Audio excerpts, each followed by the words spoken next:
L'état d'urgence est réglementé depuis longtemps. Nous avons, comme vous le verrez certainement, vous l'avez vu certainement dans le décret, la loi 69-29 du 29 avril 69 et 69-30 du 29 avril 69, donc qui sont des lois relatives à l'état d'urgence et à l'état de siège.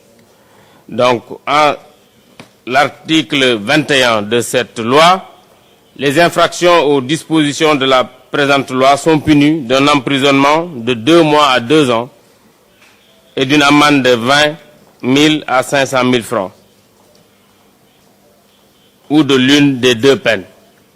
Donc je pense que, ou de l'une des deux peines seulement. Donc voilà aujourd'hui ce que les gens, en tout cas le risque qui est encouru par ceux qui vont défier, ou bien qui seront en infraction. Le transport interurbain ne sera plus autorisé dès l'entrée en vigueur donc, de cet état d'urgence. Ça, c'est d'abord la première chose.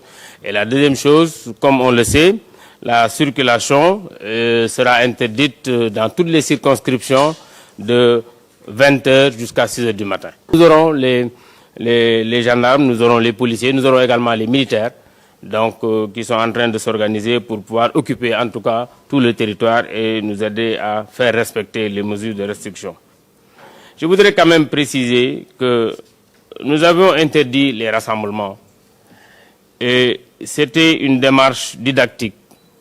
D'abord, c'est important de le dire, ce n'est pas la prière, on ne peut pas interdire la prière. Nous avons voulu éviter, c'est comme aujourd'hui on vous demande de vous adapter par rapport à la situation actuelle, parce que vous avez l'habitude de vous regrouper par un très grand nombre. Nous avions dans la démarche sollicité tous les marabouts, notamment les khalifs des différentes familles, par rapport aux différents événements qui avaient lieu qui ont lieu ce mois de mars. Et je pense qu'il nous reste l'appel qui était prévu pour demain.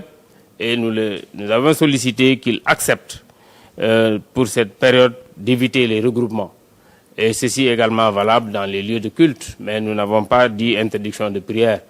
Ce qui s'est passé le vendredi passé, et c'est important de le souligner, le gouverneur de Dakar avait pris un arrêté pour Dakar, compte tenu de ce que nous savions de la dispersion de la maladie à Dakar. Mais dans les autres circonscriptions, on n'avait pas jugé utile, les gouverneurs n'avaient pas jugé utile de prendre des arrêtés. Mais par une approche didactique, nous avons cherché à discuter avec tous les marabouts, les associations d'imams.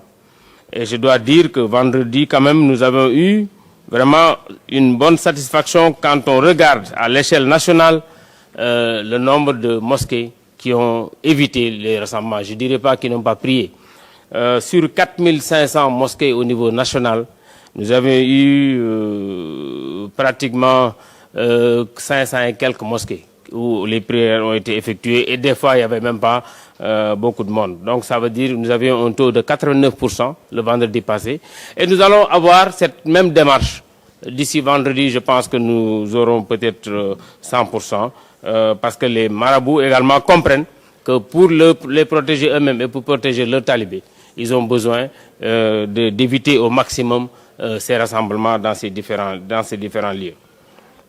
Tout le monde n'est pas systématiquement interdit de bouger. Il y a certainement des dérogations. Nous avons déjà dans l'arrêté qui porte interdiction temporaire de circuler des personnes ou des corps qui sont exclus. Déjà, les présidents d'institutions de la République n'y sont pas. Les ministres et les secrétaires d'État, les députés, les ambassadeurs, les gouverneurs, les préfets et sous-préfets ainsi que leurs adjoints, les magistrats et les greffiers, les personnels des forces de défense et de sécurité, les personnels de santé. Donc tous ces gens ne sont pas déjà prévus dans cet arrêté d'introduction. Par contre, pour les autres, le ministre de l'Intérieur, le gouverneur de région ou le préfet, ces autorités peuvent délivrer des autorisations spéciales de circuler en cas de nécessité. Donc ça peut certainement concerner beaucoup d'entre vous, d'autant plus que c'est des questions, des fois par corporation, qui nous sont revenues. Donc...